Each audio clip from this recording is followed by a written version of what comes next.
bienvenue dans Bonjour chez vous. Alors aujourd'hui, je sens qu'il y a beaucoup de monde qui veulent suivre cette émission Choix du conjoint. Pourquoi est-ce si compliqué? Donc vous êtes peut-être majoritairement célibataire, mais pas que, parce que c'est un thème qui intéresse beaucoup de monde. Vous êtes peut-être marié, vous accompagnez des célibataires au quotidien, ou simplement vous êtes curieux, soyez tous les bienvenus pour ce thème passionnant. Et selon ce que notre invité nous a dit hier à la fin de l'émission, un petit peu à controverse aujourd'hui. Donc on va voir, n'est-ce pas, Monsieur Carluère? Oui, avant j'étais pasteur, remarquez, maintenant c'est Monsieur Carluère. J'ai déjà descendu d'un niveau et à la fin ça sera Yvan et ça me va très très bien. Je suis très heureux d'être avec vous. Imaginez combien je suis minoritaire sur ce plateau. S'il y a des hommes qui me regardent, soyez solidaires et puis on va laisser la parole aux femmes. Ah, franchement, en tout cas, moi j'ai aucune idée de ce qu'il va dire. On est dans le suspense, donc moi j'appréhende personnellement. Mais bon, on suit et on est sûr que ça va être très intéressant en tout cas. Alors donc, tu feras une rubrique couple et relations et tu vas nous dire pourquoi les hommes chrétiens hésitent-ils à s'engager avec une chrétienne. Tu veux nous mettre l'eau à la bouche ou tu veux tout garder en suspense? Les torts sont forcément partagés. C'était ta phrase d'introduction. Mais oui, parce qu'il y a un problème quand même. Tout le monde souffre. Tout le monde souffre dans cette histoire. Il y a plein d'hommes qui ne sont plus dans les églises, qui sont écœurés des chrétiennes. Il y a plein de chrétiennes qui se disent « j'ai tout bien fait, j'ai mis Dieu en premier dans tout et je vis très mal mon célibat parce qu'il n'y a pas d'hommes dans mon église. Voilà. » Donc je suis dans une impasse. Oui. Et donc on va essayer de comprendre les causes, les conséquences et puis comment s'en sortir. Bon, excellent. Jusqu'ici, tout va bien? Absolument. Absolument. Essayez de me rassurer. Allez, on va commencer tout de suite cette émission avec notre pensée du jour.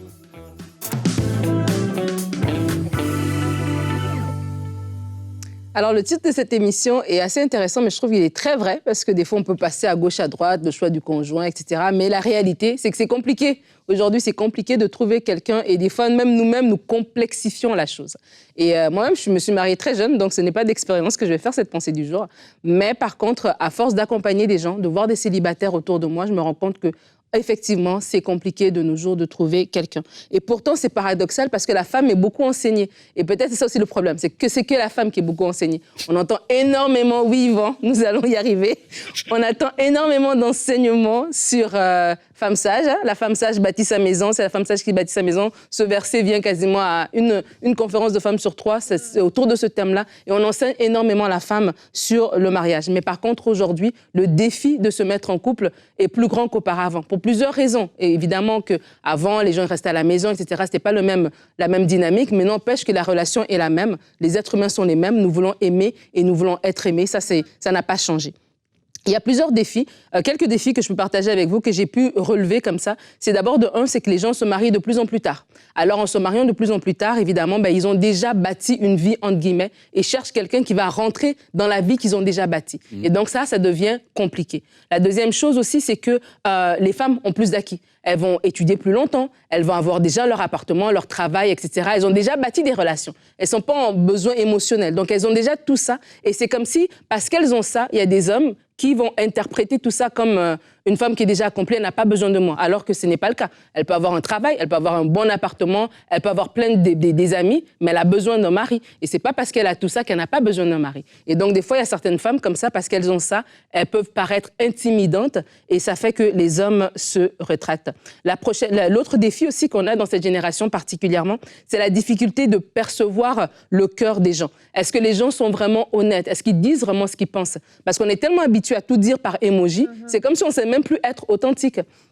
Et combien de fois je vais parler avec une sœur, on a parlé, elle m'a parlé de quelqu'un, il m'a l'air bien, et puis au bout de quelques temps, elle me revient, elle me dit, il m'a ghosté. Ça veut dire quoi? Il ne répond plus. Il a disparu dans la brume, du jour au lendemain, sans explication. Et des fois, comme ça, on a des relations qui sont superficielles, on n'arrive jamais au bout des choses. On dit des choses, des émojis avec nos téléphones, mais dans le cœur, on n'a pas de ressenti authentique, on ne dit pas réellement ce qu'on ressent. Et des fois aussi, on sait que parce qu'on veut tellement pas se tromper, qu'on veut tellement que ce soit parfait, parce qu'on veut tellement que ceci, tellement que cela, et on complexifie les choses et ça devient compliqué.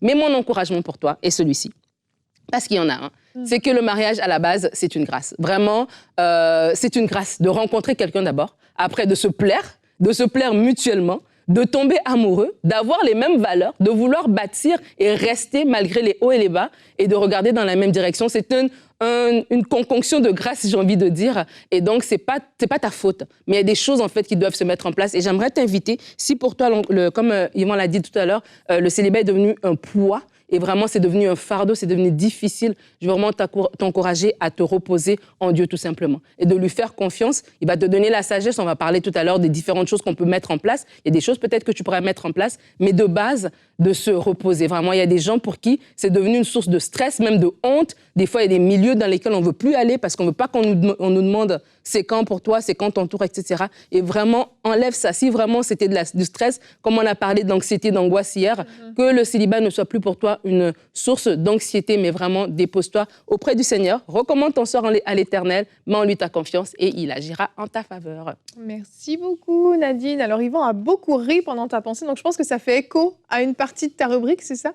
2 choses. C'est une très bonne chronique. Absolument. Merci. Très bonne. Franchement, maintenant, c'est une chronique très féminine. Je suis une femme, ça tombe bien. Voilà. Et donc, dans ta chronique, et c'est très symptomatique, à la fois, c'est tout ce que tu as dit est vrai, mais c'est systématiquement un point de vue féminin sur les causes, les conséquences, et qui c'est qui souffrait, c'était la femme, et qui c'est qui ghostait, c'était l'homme, etc. Donc, en fait, il y a un biais, mais qui est naturel, en fait, et qui fait qu'on se dit, où sont les hommes? Et donc, il y a, en sous-entendu, défaillance des hommes. Donc moi, ce qui m'intéresse, c'est, OK, je veux bien croire qu'à 30 ans, il y a défaillance des hommes, qu'à 35 ans, il y a défaillance des hommes. OK. Maintenant, remontons le fil du temps et regardons où, parce qu'à la base, il y a autant de garçons que de filles qui naissent dans les foyers chrétiens. D'accord? Mathématiquement, tous les êtres humains sur la Terre, d'accord, il y a autant d'hommes que de femmes, à 0,0,1% près. Non, c'est une arnaque. Les musulmans ont réussi à nous faire croire un truc, c'est que, soi-disant, il y a plus de femmes que d'hommes sur la Terre. C'est absolument faux. C'est même l'inverse. Ah bon? À la naissance, il y a 0,00 plus d'hommes que de femmes. OK? Les courbes se croisent avec la mortalité qui était féminine à l'accouchement, ce qui n'est plus vrai. Donc aujourd'hui, il y a exactement autant d'hommes que de femmes. Donc dans un milieu chrétien, à la base, dans une église au Canada, au Congo, au Japon ou en Argentine, dans les foyers chrétiens, il y a autant d'hommes que de femmes qui naissent. Donc, où sont les hommes? Et ça, cette question qu'on a répondu, pourquoi ils sont partis, on comprendra pourquoi, quelques temps plus tard, on a des femmes extraordinaires, des perles précieuses de l'Éternel, qui se retrouvent au bord de la route avec un peu de colère. Voilà. Ah, c'est intéressant cette émission. Ben oui, intéressant. Mais on n'a pas beaucoup de temps, donc il va falloir qu'on avance. On va avancer. Ce que je voulais juste dire avant de continuer la discussion, c'est qu'on a fait énormément d'émissions sur le choix du conjoint. On l'a abordé dans toutes sortes de directions. Et puis, vraiment, je crois que des fois, on peut compliquer les Absolument. choses. On a tellement de raisonnements, on a tellement eu de formation, il y a tellement de A plus B. Mais j'aimerais vous amener à Adam et Ève, tout simplement. Genèse 2, 23, c'est notre verset du jour et c'est le premier couple de l'histoire de l'humanité. L'homme s'écria, « Voici bien cette fois celle qui est os de mes os, chair de ma chair, elle sera appelée femme, car elle a été prise de l'homme. » Donc vous me direz, Adam, c'était facile, il en avait qu'une. Hein. Il en avait qu'une, je suis d'accord. Je suis d'accord. Mais je trouve que ça simplifie les choses. Il y a des fois où il ne faut pas se poser 1 milliard de questions. Il a regardé l'éléphant, il a compris que non. Il a regardé le léopard, il a compris que non. Il a regardé la femme, il a compris que oui, il voulait être avec elle. Alors, encore une fois, c'était la première femme. Mais là où je veux en venir, c'est que je trouve que des fois, on fait des calculs presque mathématiques pour des choses qui fonctionnent quand même premièrement avec le cœur. Alors, je sais, on ne peut pas se baser que sur nos émotions quand il s'agit du mariage. Il faut aussi utiliser la raison, la sagesse et puis, bien sûr, une partie spirituelle de notre être qui est essentielle. Mais avant tout, c'est quelque chose qui se fait avec le cœur. Et je crois que notre génération a reçu tellement d'enseignements que la recherche du conjoint se passe d'abord dans la tête. Et donc, ça crée beaucoup de stress, beaucoup de questions, beaucoup de ci et de ça. Et puis, on est là, puis on va limite faire passer un entretien d'embauche au futur ou à la future, parce que ça peut arriver aussi que ce soit l'homme. Ouais. C'est plus souvent la femme, je suis d'accord, Ouais. mais ça peut arriver aussi. Et en fait, on se retrouve avec une liste de critères, de questions, de choses, et si ça ne correspond pas à 100%, éliminé au suivant. Et donc, je trouve que ça, c'est quelque chose qui complique aussi énormément les choses. Mais, Yvan, la bonne nouvelle, c'est que je vais te donner la parole tout de suite, parce que tu meurs d'envie Ah non, de parler. non. Si je te Je peux vois, faire justice à mes frères, c'est tout. il mord sa langue tellement il veut parler. Donc, on va l'enchaîner avec la rubrique couple et relations.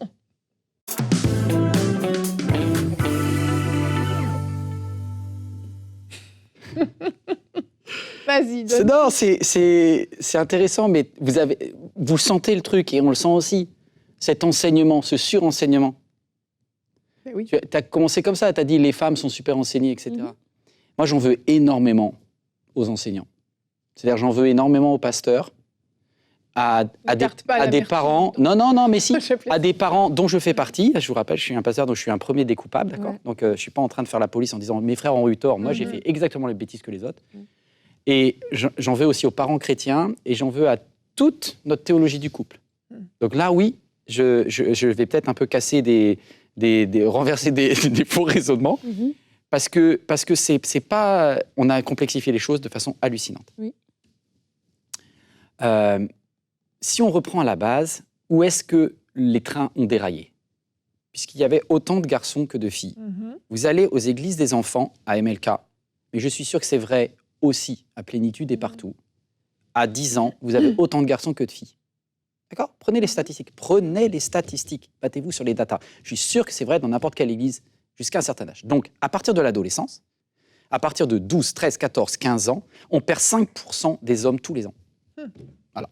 Donc, à la fin, on arrive à l'âge adulte, de la majorité, ça dépend de votre pays, mais en gros entre 18 et 20 ans. Et là, tout d'un coup, vous avez un décalage où vous faites toutes les statistiques de qui est présent à l'église et quel est ceux qui prennent le temps de lire leur Bible, etc., de prier. Et là, vous avez un gap. Et là, vous êtes déjà à 2 tiers, 1 tiers. Donc, où sont partis les hommes et pourquoi ils sont partis? Les hommes, ils sont partis entre 12 et 20 ans. Pourquoi? Il y a plusieurs facteurs. Le premier facteur, c'est que les églises sont beaucoup plus woman-friendly que boy-friendly.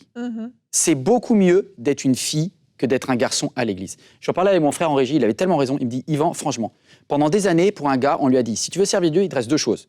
Soit tu fais la chorale et tu chantes, ou tu fais musicien, soit tu deviens prédicateur. Ok, prédicateur, il a compris, le gars, il fait très vite le calcul, 200 personnes dans l'église, il a une chance sur 200, hein, d'accord? On divise par 2, il a une chance sur 100 de venir. Donc il dit, là, c'est la voix, elle est bouchée déjà. Ensuite, il regarde, il écoute sa voix avec Samu et son... il a compris qu'il est sans espoir. Donc déjà, avec Dieu, ça va être compliqué. Donc il est en échec là-dessus. Ensuite, le gars, il a 13, 14 ans, il a sa voix qui mue, il a ses petits boutons, il a son acné, etc. Et il est la première fois in love. La probabilité qu'il se prenne un râteau est très élevée. Très élevée. Parce qu'elle, c'est la petite fille de maman, elle est toute prête, etc. Elle est peut-être même en avance intellectuellement, voilà, je vous valorise, elle est plus équilibrée, elle est plus stable, elle est meilleure à l'école, elle est plus consciencieuse, etc. Lui, c'est un garçon des bois, là, on ne sait pas d'où il sort. Et donc, il fait ça, allez, next. Et donc, du coup, ça crée chez le garçon un phénomène dans nos églises et dans les familles chrétiennes entre 12 et 20 ans qui sont des losers. Or, le premier besoin d'un homme, c'est que, ça soit vrai ou pas, tu lui fasses comprendre combien c'est un gagnant et non pas un perdant. Or, tout est construit. On crée un mécanisme d'échec pour nos garçons. Et qu'est-ce qui se passe? Je vous dis vraiment, moi j'ai vu mes collègues les uns après les autres, et notamment les meilleurs. Ok, ils sont à 15 ans. Ils ont déjà énormément de problèmes avec la pornographie. La fille de 15 ans, on a moins. C'est en train de changer, malheureusement. Mais on a moins. Donc, elle prend la Sainte Seine tranquille. Lui, il est là, Seigneur Jésus, est-ce que je suis vraiment chrétien, etc. Donc, il est en échec. Tout, on ne se rend pas compte, mais entre les prédications, sur les œuvres de la chair, ça cartonne les gars. On crée un environnement inconsciemment, légèrement hostile. Voilà, légèrement hostile. Le gars va faire plus de bêtises. Et là, tu te déclares à une jeune fille, et elle, et c'est pour ça que j'en veux, elle a créé un mythe dans sa tête. Elle a créé, la jeune fille à 17 ans, a cumulé Walt Disney DreamWorks plus Jésus-Christ. Et du coup, elle a projeté, voici ce que je vaux et voici ce que je mérite. Donc, entre Walt Disney qui lui a dit qu'il doit y avoir des palpitations incroyables, quand tu vas le voir, il s'est tombé par terre, tellement il est beau, tellement intelligent, tellement etc. Bon, ok. Déjà, tu vises trop haut, ma chérie. Mais bon, c'est pas grave. T'es encore dans l'âge fleur bleue, idéalisé. Plus, on lui a dit qu'avec Dieu, tu feras des exploits. Avec Dieu, tu seras la tête. Avec Dieu. Donc la fille, elle se dit, mon mari chrétien, c'est un mix entre le pasteur international et le leader de louange à tomber par terre. Eh bien, forcément, elle dit, mais non, t'as visé un peu haut, monsieur. Et donc, il y a énormément de gars qui disent définitivement, je lâche l'affaire. Les chrétiennes, elles se voient là-haut dans le ciel, tu vois. Elles se voient là-haut dans le ciel. Est-ce qu'elles sont conscientes que c'est de l'orgueil? Je ne pense pas, parce qu'elles ont été élevées comme ça. On élève les filles dans un tel... Le mot-clé, c'est des attentes. Les attentes des femmes sont tellement élevées qu'à 20 ans, elles disent non. En plus, on a fait des études, etc., ce qui est très bien. Moi, je suis heureux que la femme ait de plus en plus de leadership. Mais du coup, elle monte. Et là, les chemins se séparent. Et je termine avec le garçon. Le garçon. Moi, j'ai vu ça parce que, tu vois, je faisais partie des gagnants quand même, de ceux qui faisaient partie à 17 ans, de ceux qui restaient, d'accord? Donc, j'ai vu tous mes collègues lâcher l'affaire. Ils avaient pris un râteau avec mademoiselle de la gloire céleste et de la puissance d'en haut, tu vois. Ils ont bien compris qu'ils n'étaient pas au niveau. Donc, ils sont blessés. Ils sont allés dans le monde. Ils sont allés vers une inconvertie. Tu vois, c'est la même classe, tu vois. C'était dans le secondaire, ils ont 16 ans, 17 ans, à l'université. Le gars que dans l'église, toutes les filles disaient, ça vaut rien. Il arrive en face d'une inconvertie qui ne connaît pas Dieu. Il n'ose pas trop parce qu'il vient de se prendre tellement de râteaux dans l'église qu'il n'ose même pas trop la draguer, tu vois. Il n'ose pas trop lui parler. Et la fille, elle le regarde, mais juste une petite attention. Et elle lui dit, raconte-moi tes histoires et tout, tes histoires de cœur. Et le gars, il dit, non, moi, j'ai pas d'histoire. Comment ça, t'as pas d'histoire et tout? Oh, attends, vas-y, raconte. Et le gars, il explique, il dit, bah oui, en fait, moi, je voulais bien faire les choses avec Dieu. Moi, Lui aussi, il a été élevé dans l'idée du grand amour. Lui aussi, il a été élevé dans l'idéalisation. Donc, il dit à la fille, non, mais moi, j'espère que je vais rencontrer une femme, tu vois, qui sera la femme de ma vie. Mais je peux te dire, l'inconvertie, elle dit, ah, mais lui, je le veux. Lui, il est sérieux. Alors que dans l'église, le même gars, on dit, il n'y voit rien, il n'est pas à la hauteur, c'est pas le futur grand leader de louange international. Le même, quand il est dans le monde, quand il va à l'université, sur le banc de la faculté, la fille qui est à côté, elle lui dit, mais toi là, mais j'en ai pas trouvé. Moi, j'ai rencontré que des gars légers, que des gars pas sérieux. Toutes les valeurs que le gars il a intégrées de spirituel, c'est hyper positif dans le monde. Et ils sont croqués. Donc, les gars chrétiens vont marier des non-chrétiennes à cause de ça. Parce que les non-chrétiennes les valorisent 10 fois plus que les chrétiennes. Parce que les non-chrétiennes donnent ce qu'un homme a besoin en premier, c'est-à-dire, pardonnez-moi, la valorisation. Vous avez vu Les langages de l'amour de Gary Chapman? Ok. Non, le premier besoin d'un homme n'est pas le sexe ou le toucher physique. Moi, le cliché des femmes, c'est c'est qu'une histoire de sexe, pour ça qu'ils sont partis, etc. Non. Si vous prenez, quelle que soit la culture, en Afrique, en Asie, en Amérique latine, en Amérique du Nord, le premier besoin d'un homme, c'est la valorisation. Les paroles valorisantes, c'est le premier critère. Ensuite, il y a les aspects sexualité, mais le premier critère, c'est la valorisation. C'est pour ça que la Bible dit, femmes, honorez votre mari, respectez, etc. On n'a pas tout à fait bien compris ce que ça voulait dire, mais c'est vraiment ça. C'est quand tu dis à ton mari, chérie, j'ai de la chance d'être marié avec toi. Le gars, là, Mars et Vénus, le gars, il fait le tour de l'univers pour toi. D'accord? Et à partir du moment où il a compris qu'il n'est pas à la hauteur, à tes yeux, qui ne brillent pas, si ton mari comprend qu'il ne brille pas à tes yeux, il est en train de mourir. Et il y aura une femme pour qui il brillera, et ça ne sera pas toi. Et c'est terrible. Et pour revenir au célibat, parce que c'est des très grandes vérités aussi aussi, effectivement, pour revenir au célibat. C'est quoi la solution, alors? Parce que là, on a un Aux femmes chrétiennes. big problème. Oui, c'est ça. Aux hommes chrétiens aussi. Aux femmes chrétiennes, moins de dessins animés et moins de paroles de « je prends, je saisis, je conquiers, l'Éternel me donnera le meilleur ». Enfin, ayez une juste appréciation de vous-même.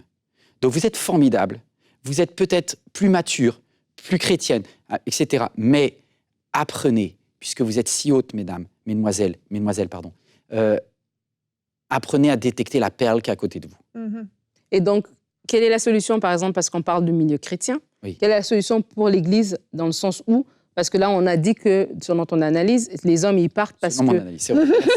Mais c'est vrai, j'accepte, absolument. Les hommes partent, parce que je n'ai pas les chiffres, donc Oui, mais j'apprends en même temps que toi. j'en ai tellement souffert, Ouais. ma sœur. Les hommes partent parce que de 12 à 17 ans, Ouais, même ils sont jusqu'à dans 20 une ans. période, voilà. Mais techniquement, à 12 ans, parce que aussi, l'autre truc, c'est parce que les hommes aussi vont vouloir vivre de l'amour à un moment où est-ce qu'ils sont pas prêts. Et quelque part, on laisse autant que la fille regarde des Disney et rêve du prince charmant, Oui. autant que le garçon aussi, tu parlais de pornographie, est exposé à des choses, veut rentrer dans des choses, alors que c'est rare de dire à un garçon, t'as pas besoin d'une fille, t'as 16 ans, t'as 17 ans, t'as pas besoin d'être en couple pour te valoriser. Et donc, c'est sûr que si le jeune de 12 ans, de 13 ans, et commence à regarder des films ou veut se valoriser à travers une fille et que la fille le rejette, de se dire, qu'est-ce qui se passe? Est-ce que la fille doit l'accepter? Qu'est-ce qui se passe exactement pour que les 12-17 ans, on ne les perde pas? Parce qu'en fait, le 21 ans, là, il est attrayant à la femme non chrétienne parce qu'il a des valeurs qu'il a apprises à l'Église. Exactement. Voilà. Mais comment on fait à ce moment-là pour que le jeune, il parte pas dans... L'Église ne valorise pas les valeurs des hommes? Comment ça se fait que l'Église lui a réussi à faire croire que c'est un loser?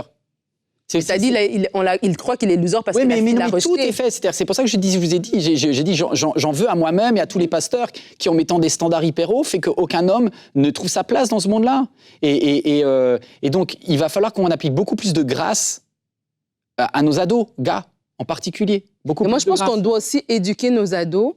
Autant, moi, je suis d'accord avec toi, oui. Autant que Hollywood a éduqué la fille à idéaliser et à vivre un amour qui est utopique, autant aussi les garçons, quelque part, même dans les films, on amène une image d'un gars doit être à gauche, à droite. Alors qu'un gars, c'est pas parce que tu as 15 ans, que tu as 16 ans, que tu es obligé d'entrer dans ces choses-là. Parce que le râteau, il se l'est pris à 16 ans. S'il serait revenu à 22 ans, il ne serait pas pris le râteau. Donc, quelque part aussi... Non, surtout à 35 ans. Ouais, voilà. Donc, le garçon, alors, tu vois, c'est terrible, c'est qu'après, la même femme, pardon, je vais dire un truc, vraiment, c'est atroce, mais la même femme, moi, j'ai vu des femmes dans mon église, hein, et je le dis avec la boule au ventre. Hein. Mais si jamais elles ont le malheur de regarder en arrière, moi, j'ai un jour une femme formidable, hein, belle, intelligente, superbe, qui me dit, mais punaise, à 22 ans, j'avais un gars qui était raide dingue de moi. Et j'ai pas voulu le considérer parce que je me voyais missionnaire international, tu vois. Et elle dit, mais j'ai des regrets, je suis bouffé de remords. Voilà. Et je lui dis, ah, waouh, mais je sentais sa douleur. Son déchirement.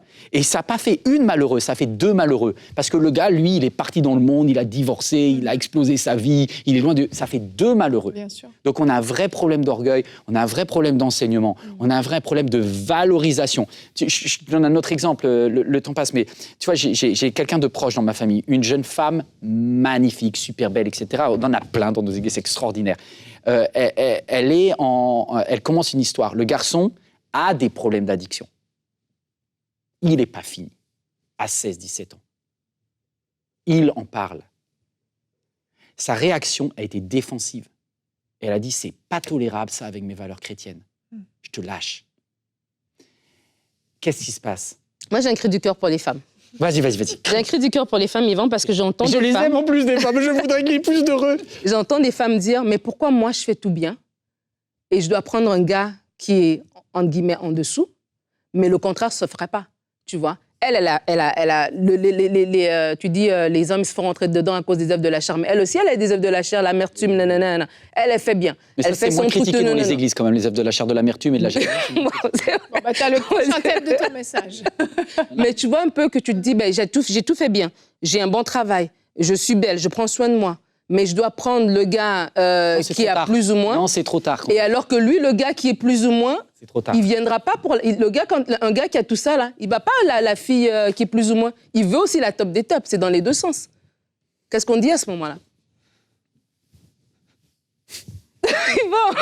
Okay, mais, écoute, moi, je vais vous dire encore un autre truc que j'ai constaté sur la Terre. Oui. Si vous voulez, je vais faire les proverbes, puisque je ne suis pas assez spirituel pour faire l'évangile.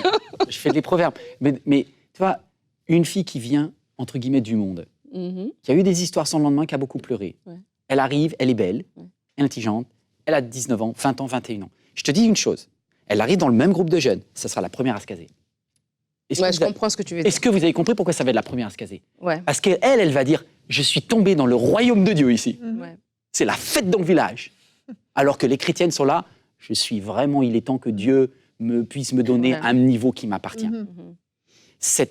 En fait, ce que je voudrais vous dire, c'est que les pasteurs, les autorités religieuses, les parents ont créé, pardonne-moi, mais un péché inconscient dans la tête des femmes entre 12 et 20 ans qui s'appelle l'orgueil, que vous déclinez sous tous les gens. Pendant ce temps-là, les hommes avaient aussi un péché.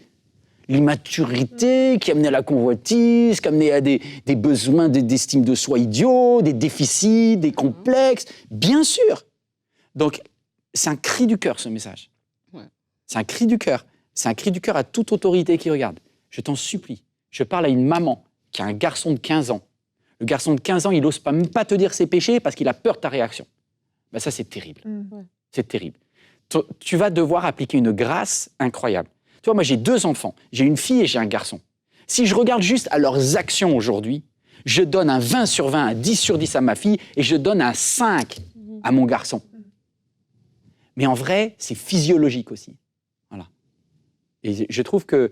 Et je vois mon garçon, mais quand je lui dis « Mais Ethan, t'es incroyable, t'es beau, etc. » Ça joue encore plus sur lui. Voilà. Donc je vous en supplie, valorisez vos gars. Si y a une jeune femme ici, je vais vous te donner un seul conseil, c'est si tu rencontres un homme que tu n'admires pas, purée, n'y va même pas, quoi. Ouais. N'y va même pas. Parce qu'il va falloir que tous les jours de ta vie, tu lui dises « J'ai de la chance d'être marié avec toi. J'ai de la chance d'être marié avec toi. C'était super intéressant de vous écouter tous les deux débattre. Tu dis ça après l'émission, Yvan. C'était très intéressant. Et vous me donnez la lourde charge de la conclusion. Je vais m'affairer à cela tout de suite avec le peu de temps qui me reste. Je crois que si je résume ce que vous avez partagé tous les deux, puisque c'est une rubrique en duo, c'était très bien finalement, et c'était très bien. Oui, c'était très bien. Selon ton analyse et selon mon analyse. Donc si je résume, mesdames, il y a un petit problème d'orgueil dans certains cas. Et encore une fois, je veux pas... Mais plus maintenant. Alors, je ne suis pas en train de culpabiliser celles qui sont célibataires. Non, c'est ça. C'était avant qu'elles étaient orgueilleuses. Là, elles sont très bien et c'est pas juste. D'accord. Mais non, mais on veut pas généraliser. Donc, si vous vous sentez concerné par rapport à ça et que vous estimez que justement vous avez mis des critères absolument irréalistes, une pression sur votre futur mari, potentiel futur mari, bah, c'est le moment de rectifier les choses. Ouais. Et si vous, messieurs, qui êtes encore célibataires ou qui êtes même jeunes, vous nous regardez, vous êtes à la fin de l'adolescence peut-être, eh bien oui, c'est certain qu'il y a un besoin de maturité, il y a un besoin de stabilité. Et il va falloir aussi faire un effort de ce côté-là et travailler là-dessus parce que vous avez des femmes qui, généralement, maturent un peu plus vite que vous. À un moment donné, c'est censé s'équilibrer, mais n'empêche qu'à ce moment-là, eh bien, il va falloir rassurer ces demoiselles qui ont besoin d'être rassurées. Et donc, il y a une part des deux côtés, parce que moi, j'aime beaucoup l'équilibre, vous le savez, et Yvan se marre à côté de moi, mais ce n'est pas grave, je continue. Il y a une importance d'être équilibré, et je crois que, et on a chacun notre part de responsabilité dans tout ça, et particulièrement au niveau de l'enseignement. Je te rejoins, Yvan. Donc, avis aux parents, aux pasteurs de travailler sur ces choses-là pour rééquilibrer les choses, pour éviter de partir dans ces extrêmes et puis faire finalement des jeunes qui n'arrivent plus à se marier dans l'Église parce que ça, c'est une véritable tragédie. Donc, si tout le monde, on travaille ensemble, eh bien, on va pouvoir régler ce fléau. Eh bien, c'était toute une dernière émission, Yvan. Hein. On finit fort. Hein. Merci beaucoup d'être venu. Merci pour votre vérité. Merci pour la liberté de dire des choses aussi différentes. Ben, c'était un éclairage très, très intéressant et je pense que tu as apporté des points qui étaient très pertinents. Si on ne généralise pas, je trouve que c'est très pertinent. Accepté. Parfait. Merci à toi aussi, Nadine, pour tes belles contributions. Alors demain, on se retrouve et on parle de ne pas faire semblant parce que Dieu connaît toutes choses et on aura la rubrique « C'est mon histoire » de Flore. Vous allez voir comment elle a passé des années dans l'Église en faisant semblant. Mais Pardon, mais vous allez voir surtout sa belle rencontre avec le Seigneur. Alors à demain. Yvan, merci beaucoup d'être venu sur le plateau de Bonjour chez vous. C'était un plaisir de t'avoir. Et bonjour chez vous.